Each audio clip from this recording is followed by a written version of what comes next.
Government ஹாஸ்பிட்டல்லலாம் காப்பாத்தி பேஷண்டோட concern இல்லாமலே insert பண்றாங்க. அது ஏன் தெரியுமா? நெறைய மெத்தட்ஸ் இருக்கும்போது ஏன் காப்பாட்டியே ப்ரிஃபர் பண்றாங்க டாக்டர்ஸ்? அது ஏன் தெரியுமா? இந்த மாதிரி ஒரு சில கேள்விகளுக்கெல்லாம் இந்த வீடியோல கண்டிப்பா உங்களுக்கு ஆன்சர் கிடைக்கும். காப்பர்ட்டி ஏன் போடுறோம்? அது ஏன் முக்கியம்? காப்பர்ட்டி போடல, காப்பர்ட்டிக்கு பதிலா வேற ஏதாவது மெத்தட் இருக்கா?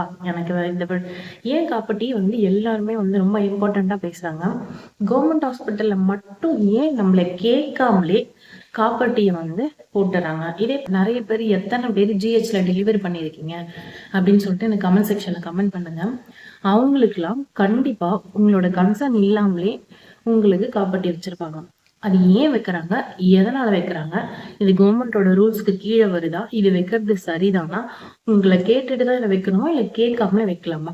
இது டெலிவரி ஆனா காப்பாத்தி இன்சர்ட் பண்ணோடனே வீட்டுக்கு வந்தோடனே நிறைய லேடிஸ் அதை எடுத்து போட்டுருவாங்க.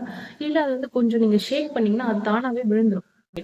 அது ஏன்னா நம்ம ஆக்சுவலி காப்பர்ட்டி எப்போ போடணும்னா டெலிவரி ஆயிட்டு 3 மந்த்ஸ்ல போடணும். 3 மந்த்ஸ் கழிச்சு நம்ம காப்பர்ட்டி போட்டுக்கணும்.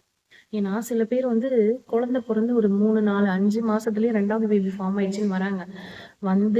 அந்த சில பேர் அப்போ அந்த குழந்தைய அபார்ட் பண்ணணும்னு நினைக்கிறவங்க இருக்காங்க. இல்ல சில பேர் பெத்துக்கணும்னு நினைக்கிறாங்க. அவங்களோட ஹெல்த் என்ன ஆகுறது? இது எல்லாமே கன்சிடர் பண்ணி தான் அவங்க கிட்ட கேட்காமலே அவங்க இன்சர்ட் பண்ணிடுறாங்க. இது கவர்மெண்டோட ரூலுக்கு அகெயின்ஸ்டான்னு கேட்டீங்கன்னா கண்டிப்பா அகெயின்ஸ்ட் தான். கவர்மெண்ட்ல பேஷண்டோட கன்சர்னோட கேட்டுட்டு தான் காப்பர்ட்டி இன்சர்ட் பண்ணணும்னு சொல்லிட்டு ரூல்ஸ் இருக்கு. ஆனா இது எந்த கவர்மெண்ட் ஹாஸ்பிட்டலும் ஃபாலோ பண்ணவே மாட்டாங்க. உங்களை கேட்காம தான் உங்ககிட்ட இன்சர்ட் பண்ணுவாங்க. அண்ட் தென் இன்சர்ட்லாம் பண்ணி முடிச்சுட்டு அதுக்கப்புறம் உங்ககிட்ட சைன் வாங்குவாங்க. இது உண்மையா இல்லையான்னு எனக்கு கமெண்ட் சொல்லுங்க. அதுக்கப்புறம் உங்ககிட்ட சைன் வாங்கிடுவாங்க. ஏன்னா இதெல்லாம் உங்களுக்கு ஒரு ப்ரூஃப் சப்மிட் பண்ணணும். இவ்வளோ பேஷண்ட்ஸ் வந்திருக்காங்க, இவ்வளோ பேஷண்ட்ஸ்க்கு நாங்கள் காப்பர்ட்டி போட்டிருக்கோம், இந்த மாதிரி எல்லாம் நடந்திருக்குன்னு சொல்லிட்டுன்னு அவங்க கவர்மெண்ட்டுக்கு இந்த ரெக்கார்ட்ஸ் எல்லாம் சப்மிட் பண்ணணும். ஏன் அவங்க உங்களை கேட்காம சப்மிட் பண்ண உங்களை கேட்காம இன்சர்ட் பண்றாங்கன்னா இதுதான் ரீசன். சீக்கிரமா நீங்க 2வது குழந்தை நின்றுடுச்சு, இல்ல 3வது குழந்தை நின்றுடுச்சு.